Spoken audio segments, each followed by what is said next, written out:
اعوذ باللہ من الشیطان الرجیم بسم اللہ الرحمن الرحیم ولا تصعر خدك للناس ولا تمش في الارض مرحا ان اللہ لا يحب كل مختال فخور واقصد في مشيك واغضض من صوتك ان انکر الاصوات لصوت الحمیر۔ سورہ لقمان کی آیت نمبر 18 اور 19 کی میں نے تلاوت کی ہے۔ ان آیات میں بھی حضرت لقمان کی وہ نصیحتیں جو انہوں نے اپنے بیٹے کو کی تھی ان کا تذکرہ ہے۔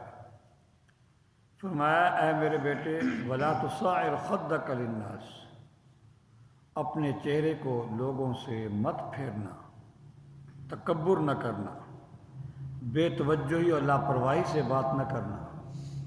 کوئی تجھ سے بات کرے تو پوری توجہ کے ساتھ اور اس کی حاجت کو پوری ضرورت اور کے ساتھ سننا، توجہ کے ساتھ سننا، بے پرواہی نہ کرنا۔ بعضوں کی عادت ہوتی ہے ایسے بے رخی اختیار کرتے ہیں، کوئی بات کرنا چاہتا ہے تو بس چلتے چلتے ہاں جی بس کہو جی کہو۔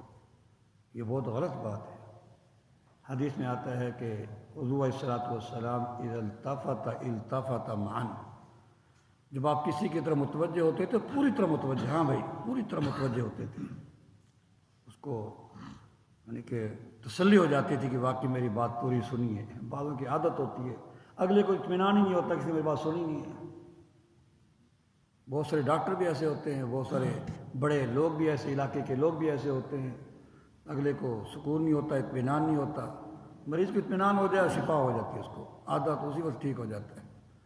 تو اسی طرح ایک حدیث میں آتا ہے حضور علیہ الصلوۃ والسلام جب کسی سے مسافہ فرماتے تھے، مشکوٰۃ شریف کی حدیث ہے، ترمذی میں بھی آتی ہے، جب مسافہ فرماتے تھے آپ اپنا ہاتھ نہیں چھڑاتے تھے جب تک اگلا ہاتھ نہیں چھڑاتا تھا۔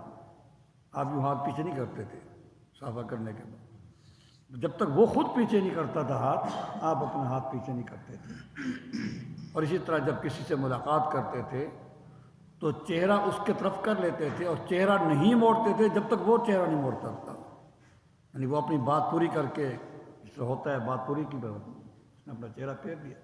آپ علیہ الصلوۃ والسلام اپنا چہرہ اس وقت تک نہیں ہٹاتے تھے، موڑتے تھے، پھیرتے تھے جب تک وہ جو ہے وہ خود نہیں پھیر لیتا تھا۔ آپ اپنا ہاتھ پیچھے نہیں ہٹاتے تھے جب تک وہ خود ہی ہاتھ نہیں چھڑا لیتا تھا۔ یہ آپ علیہ الصلوۃ والسلام کے اخلاق تھے، یعنی کہ لطف، مہربانی، ہمدردی جو ہے نا، یہ چیز انسان کے اندر ہونی چاہیے۔ حدیث میں آتا ہے من یحرم الرفق یحرم الخیر کلہ، جس کے اندر لطف و مہربانی نہیں ہے، ہمدردی نہیں ہے، سمجھو کہ وہ سارے خیر سے محروم ہے، اس کے اندر ذرہ برابر بھی خیر نہیں ہے۔ اس کے اندر جس کے اندر دوسروں کی مہربانی، خیر خواہی، ہمدردی، لطف، رفق اس کے اندر نہیں ہے، وہ مکمل طور پر خیر سے خالی ہے، خیر سے محروم ہے۔ تو بہرحال اے بیٹے، اپنا چہرہ لوگوں سے مت پھیر، یہ تکبر کی علامت ہوتی ہے۔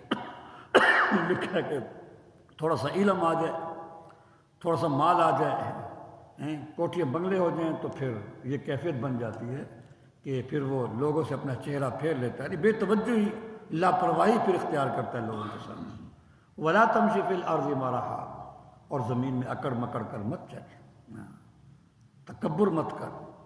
ان اللہ لا یحب کل مختال فخور، بے شک اللہ تبارک و تعالی جو ہیں وہ ہر متکبر کو، شیخی بگاڑنے والے کو، میں نے جی یہ کر دیا، میں نے یہ کر دیا، میں نے یہ کر دیا، اس طرح بیٹھے رہو کسی کے مرض میں تو اس طرح کی باتیں کرتے ہیں، میں نے یہ کر دیا، میں نے وہ کر دیا، یہ شیخی بگاڑنا ہوتا ہے۔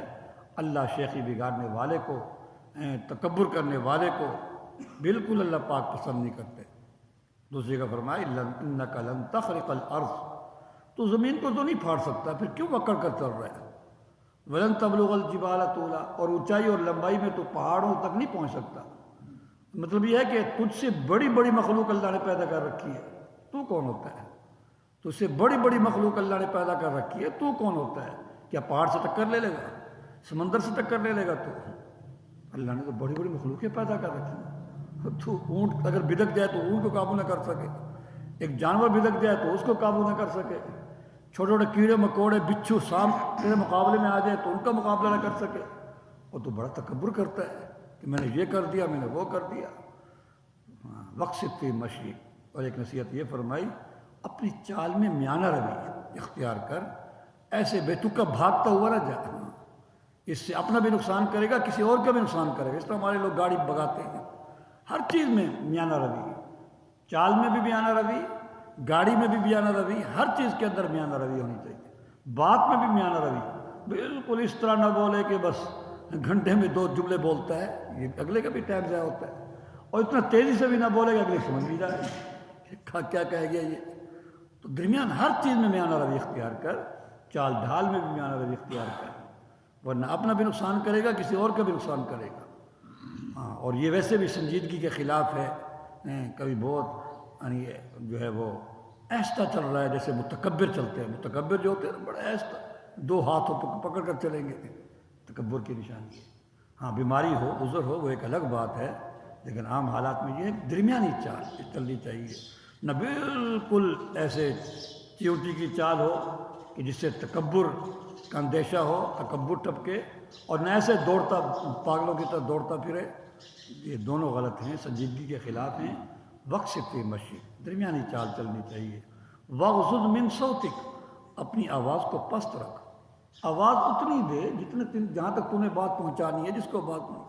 باؤں کی عادت ہوتی ہے کسی ایک کو کہیں گے تو شور مچا دیں گے، اونچی آواز سے پورا محلہ سر پر اٹھا لیں گے، یہ بھی غلط بات ہے۔ آپ اس کو سمجھانا چاہتے ہیں، اس کی مناسبت سے جہاں تک آپ وہاں تک آواز دے دیں بس، تو یہ نہیں پورا سر کو گھر پر اٹھا لیا، جیسے باؤں کی عادت ہوتی ہے کئی گھروں تک گھر سے آواز آ رہی ہوتی ہے، تو یہ غلط چیز ہے۔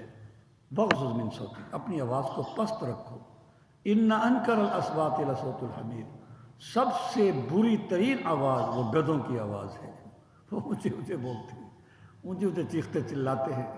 میں کہ جو اس طرح اونچا اونچا بول رہا ہے کہ مثلا میں نے سمجھانا اس کو ہے اور میری آواز وہاں تک جا رہی ہے، گدھے سے تشبیہ دی گئی ہے کہ گدھا بھونک رہا ہے، گدھا بول رہا ہے۔ بس اپنی جہاں تک آپ نے بات پہنچانی آپ وہاں تک، حتیٰ کہ یہاں تک لکھا ہے ينبغي للعالم اللہ يعدو صوته مجلسہ، کہ آپ کس کو واز کر رہے ہیں تو آپ کی بات اس واز کی جگہ سے آگے بھی نہیں جانی چاہیے۔ کوئی آدمی الگ بیٹھ کر تلاوت کر رہا ہوگا، کوئی گھر میں سویا ہوا ہوگا، کوئی گھر میں آرام کر رہا ہوگا، گھر میں تلاوت کر رہا ہوگا، تو یہ بات پورے محلے میں گونجے گی تو وہ پریشان ہوگا۔ تو ان انکر الاصوات لصوت الحمیر، سب سے بدترین اور بری ترین آواز جو ہے، ناگوار آواز جو ہے، وہ گدھوں کی آواز ہے۔